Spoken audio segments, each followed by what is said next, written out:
ถ้าว่ามันสุกนี่หวานคือกันทุกคนเบิ่งลายของมัน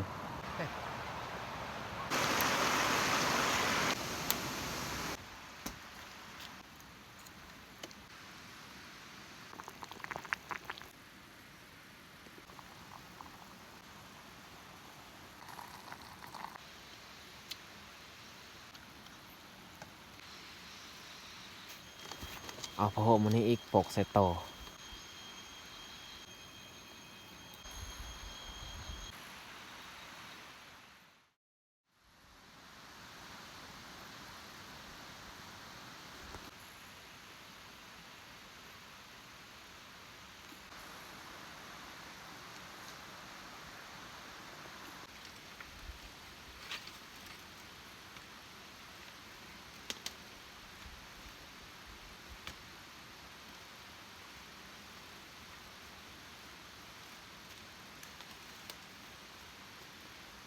ไป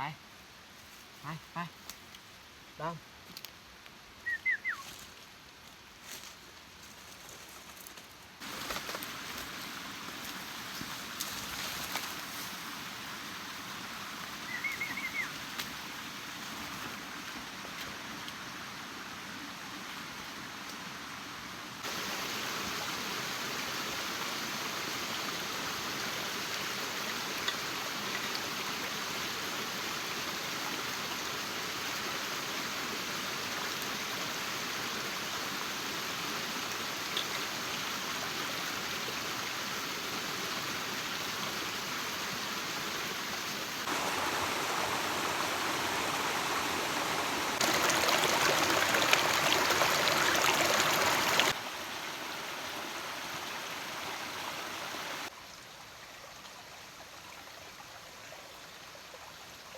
กับทักทายสบายดีพ่อแม่พี่น้องเบิดสู่คู่สู่คน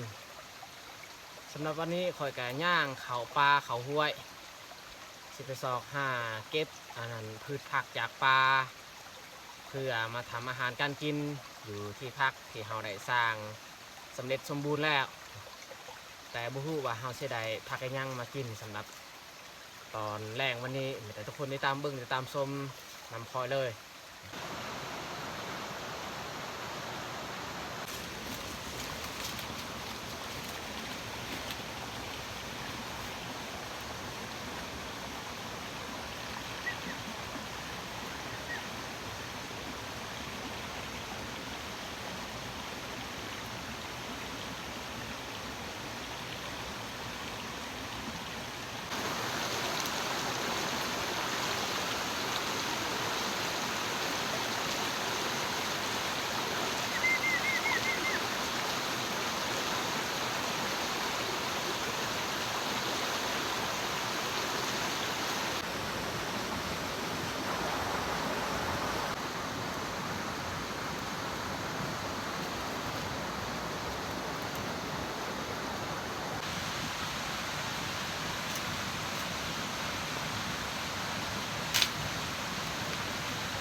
ดอมเหมือนกับเคยเข้าป่าเนี่ยมัน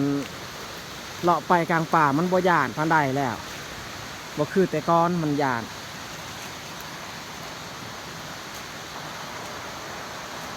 บ่นี้ค่อนข้างมืดเพราะว่า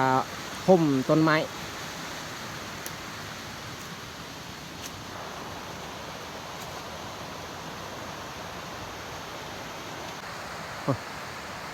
ดอมอยู่เทิง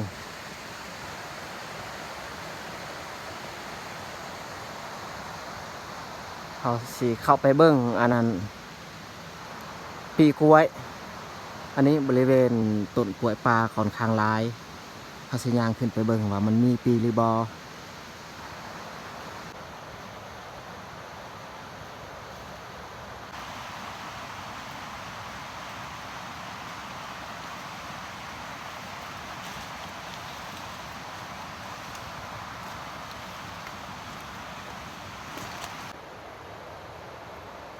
บ่ค่อยเห็นมีปีเท่าใดต้นมันหลายนะต้นนี้มีปี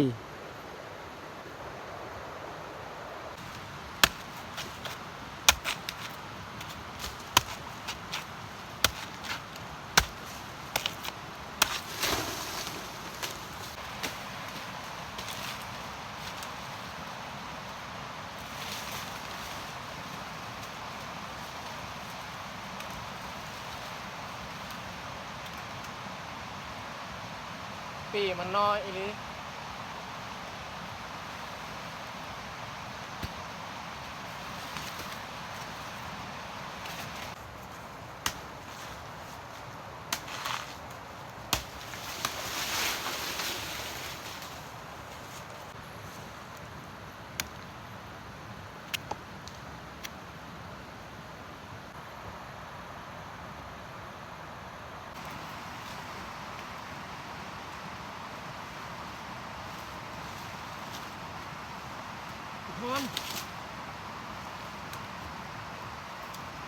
เขียดที่มันจับในต้นกล้วย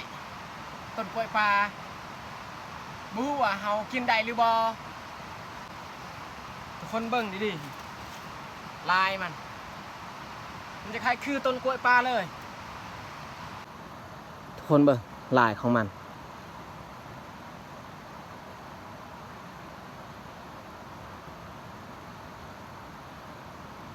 น่าจะแมนกินได้หั่นแหละหมากของมัน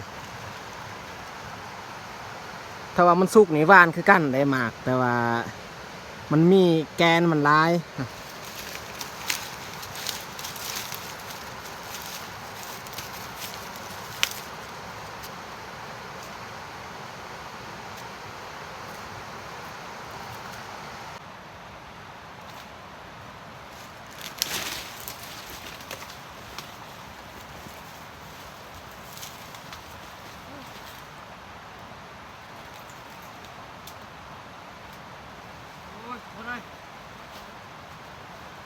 ไอ้แล้ว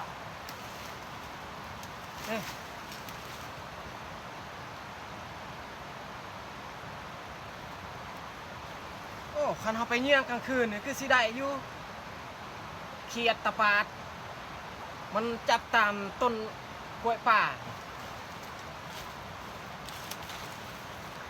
คนเบิ่ง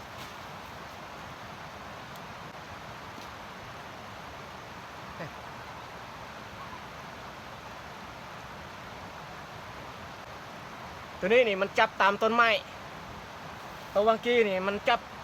น่าจะแมนเขียดอันกล้วยป่านี่แหละ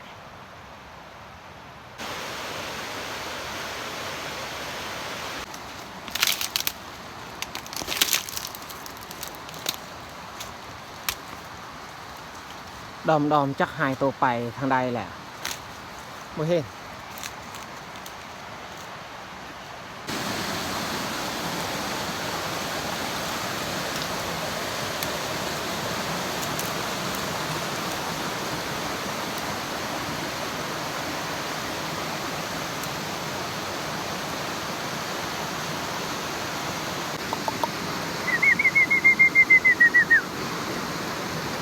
เสียเอามันข้ามห้วยบ่ให้โตมันเปียกยันมะนาว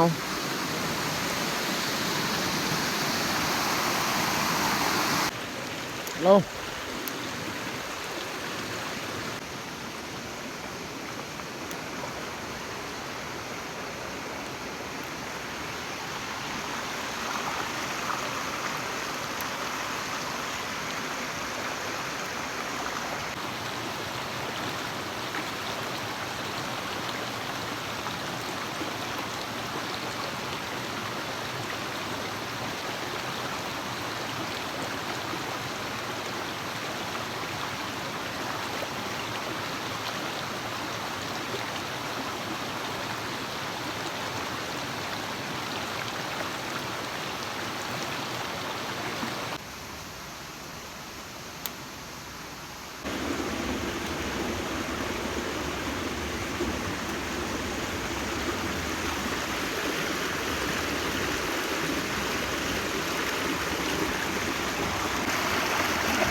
เอาสิปาดใส่อันนั้น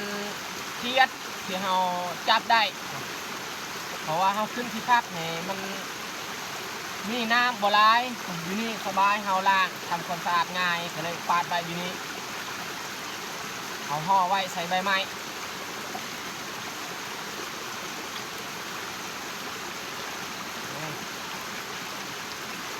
โอ้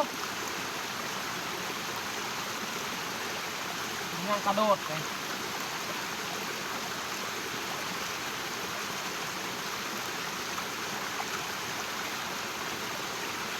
เครียดตรงนี้โอ้ยเกือบตื่นดอมมาตกใจหมดเครียดตรงนี้แหละเฮาย่านว่าเฮาบ่กินเพราะว่าเฮาบ่เคยเห็นมันมักอยู่ตามต้นกล้วยนี่แหละนี่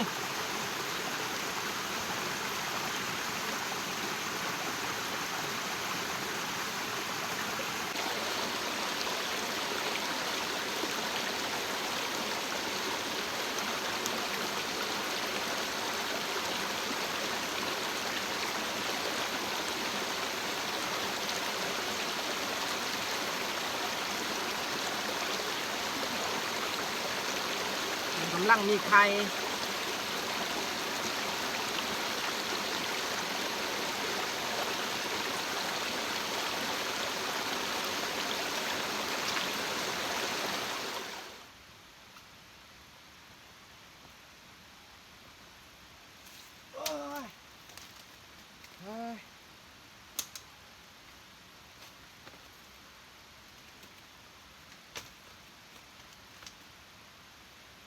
ดอมนี่ตีนเปียกเพราะว่ามันย่างไปตามแค่น้ำจะสิปลดเกิบเลยซะปาดอยู่นี่ละเกิบ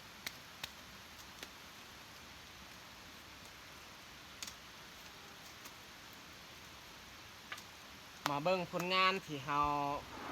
เก็บได้คือผักในป่าว่าเราได้สำใดอันนี้ผักกูดก็ห่อไว้เขียด2 โตวก็ห่อไว้ปีกล้วย3 หน่วย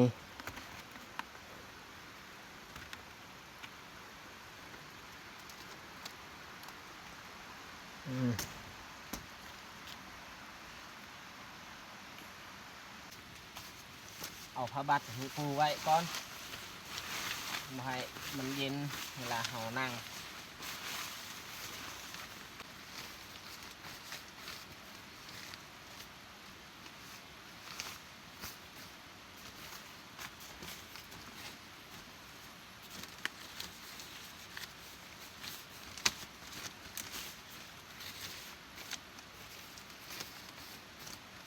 สำนี้ละ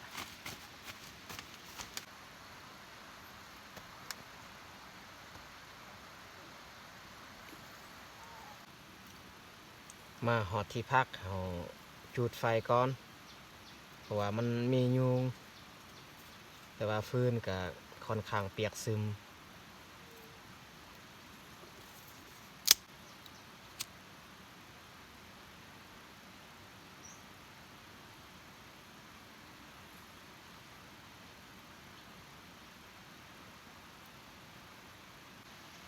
นกอยู่เทิงที่พักเฮา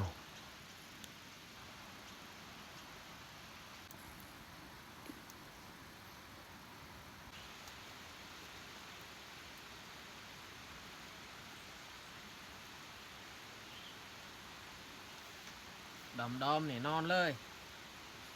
สงสัยเมื่อยเลยมันย่างไปในป่า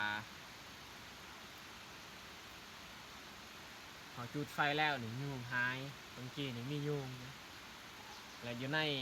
ที่พักของเฮาก็ค่อนข้างมืดข้างนอกนี่แจ้งดีอยู่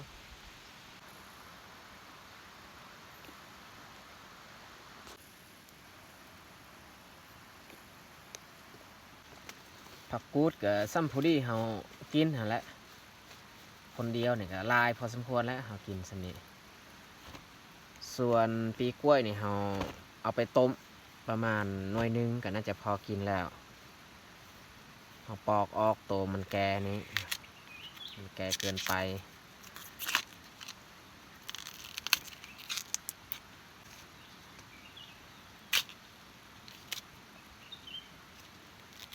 ปอกแล้วสักกระเทิน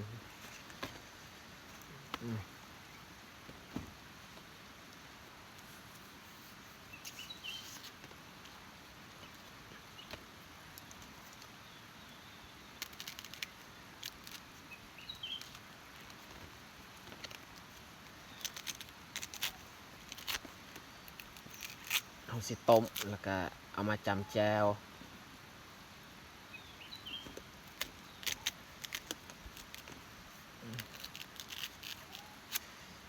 แบบนี้ต้องปาดไว้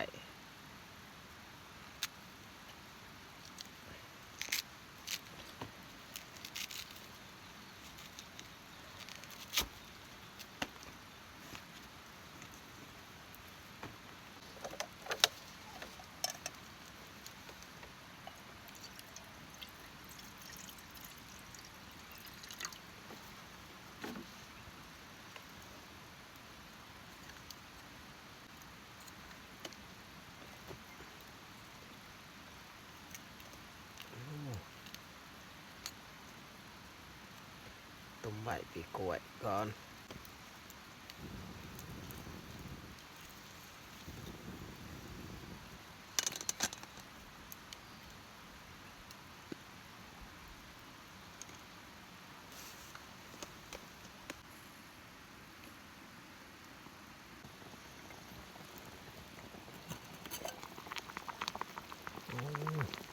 กำลังฝดแห้ง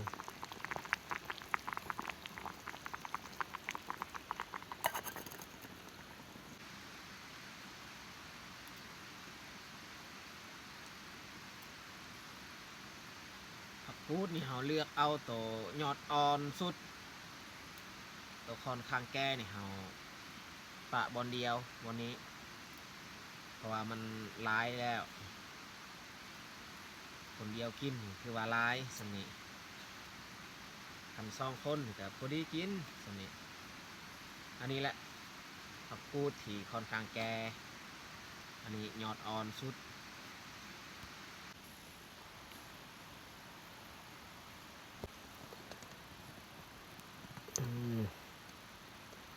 ปีกล้วยที่เราต้มก็น่าจะสุกแล้ว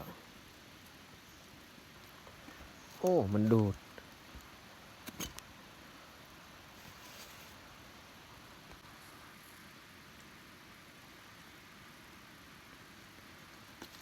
ออกใส่ใบตองนี้เพราะว่าถ้วยนี่ถ้วยยางถ้วยมันหดมันยังหอนแห้ง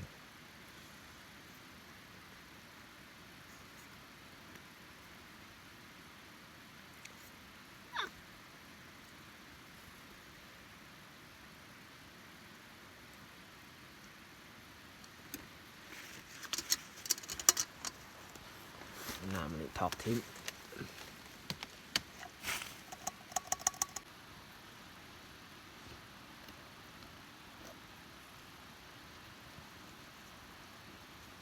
มันเย็นแล้วขีบไว้ใส่ถ้วยนี่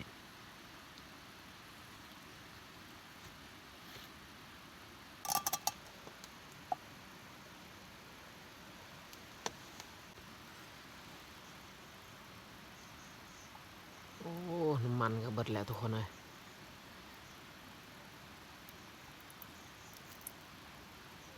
เบิดเลย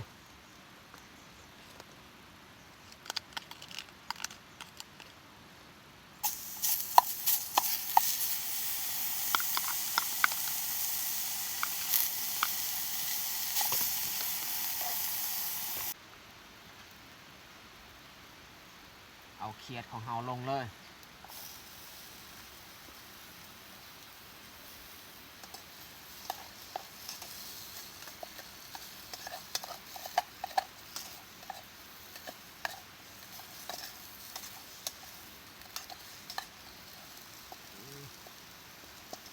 ใส่น้ำเลยซะเพราะว่าน้ำมันน้อยเดียว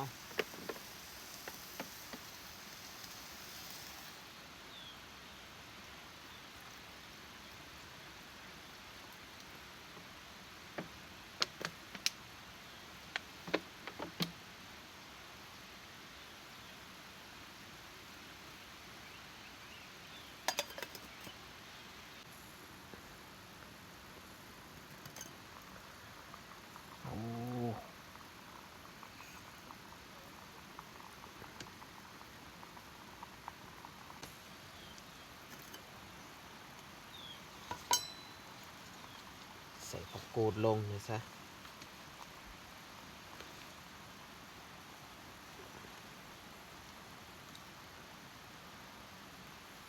ใส่แต่ยอดอ่อนตัวแก่เขาบ่ได้ใส่นี่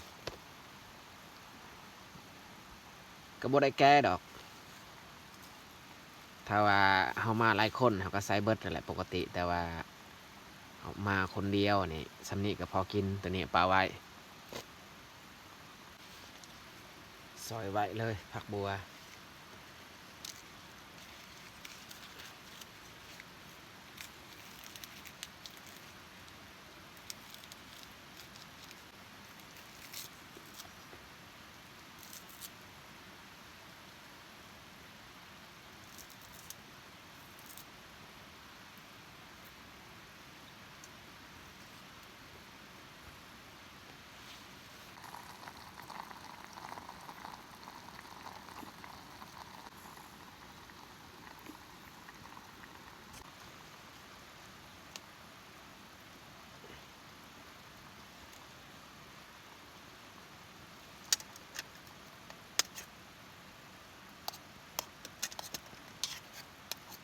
ใส่หอมบัว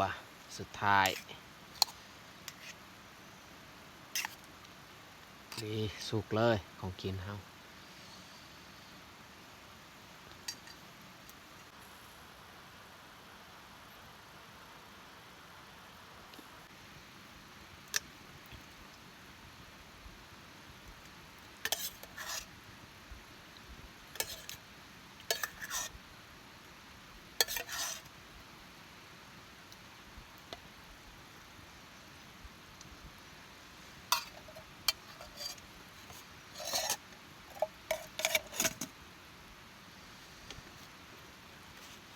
สำหรับตอนแรกวันนี้นี่แมนเฮากินข้าวเหนียวเนาะ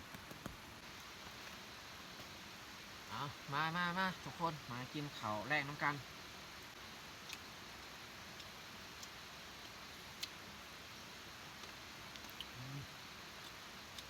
แซ่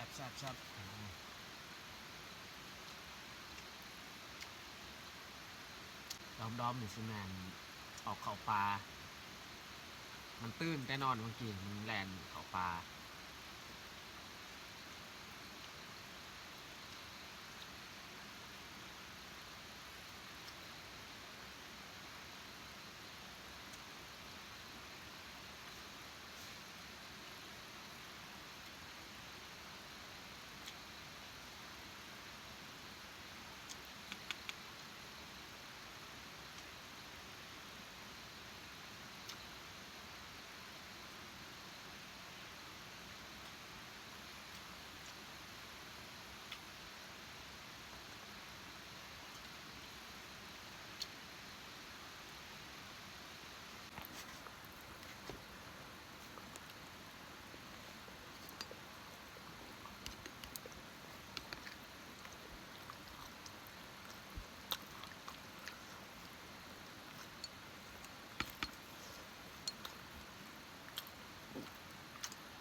ปีกล้วยยอดอ่อน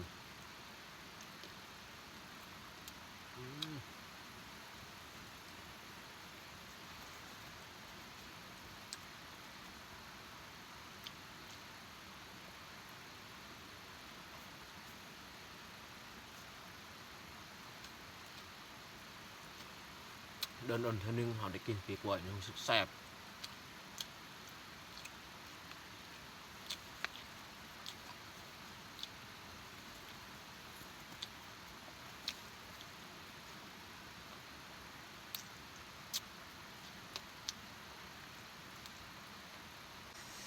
แกงที่เราจะผสมกับข้าวให้ดอมกินข้าวก็ยังเรือลายสมในหม้อเลยมันเบิดแจวก็ยังอยู่ผสมใส่นี่เลย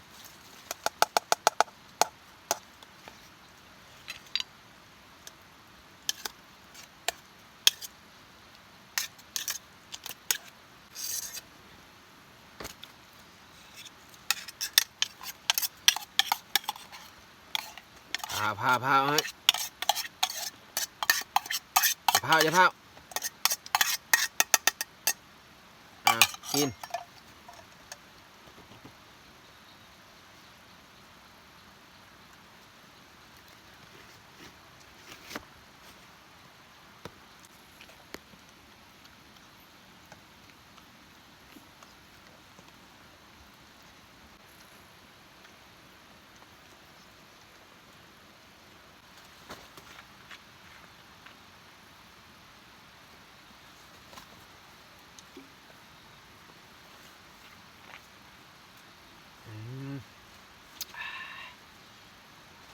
รู้สึกว่า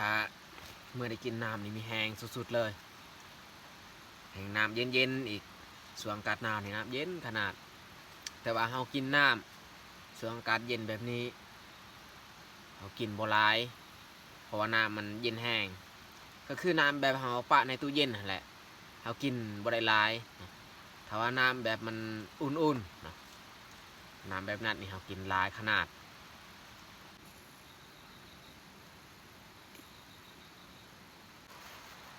ดอมนี่นอนก้อนแล้วเอาตัวนี้มาปกก้อนจะนอนนี่จำเป็นและเราต้องแหละให้อันนั้นผ้าห่มมันปกน้ำก็เราสิบ่ได้เอาอันนั้นแพมากย้อนว่าเราบ่คิดว่ามันสิไปนำเพราะว่าเราสิไปตามห้วยนี่เราบ่อยากให้มันไปมันยากเราจับทามน้ำแต่มันก็ไปนำจำเป็นต้องได้ให้ผ้าห่มอากาศค่อนข้างเย็นนั่งพิงไฟนี่แหละ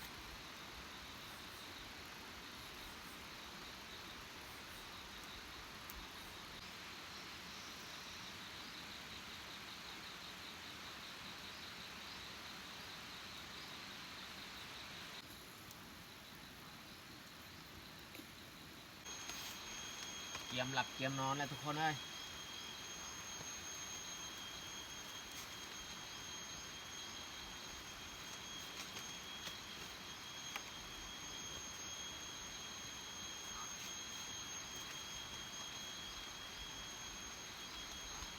เอาผ้าห่มมันนี้อีกปกใส่โต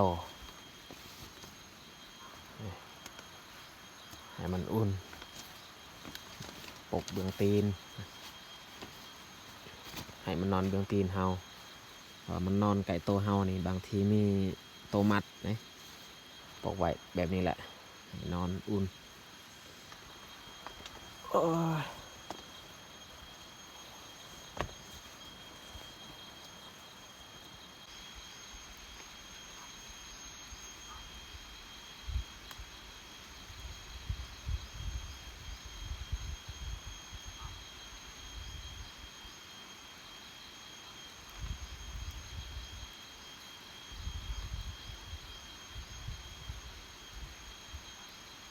โอเคทุกคนมาแต่หอสีปิดไฟแล้วก็นอนเลย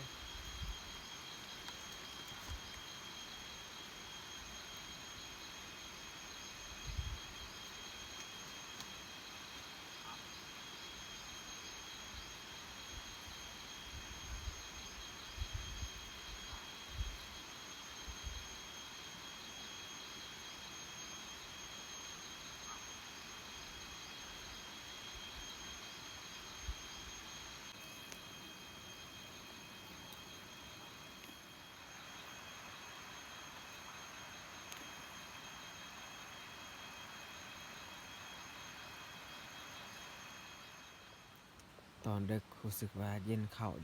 ทุกคนเอ้ย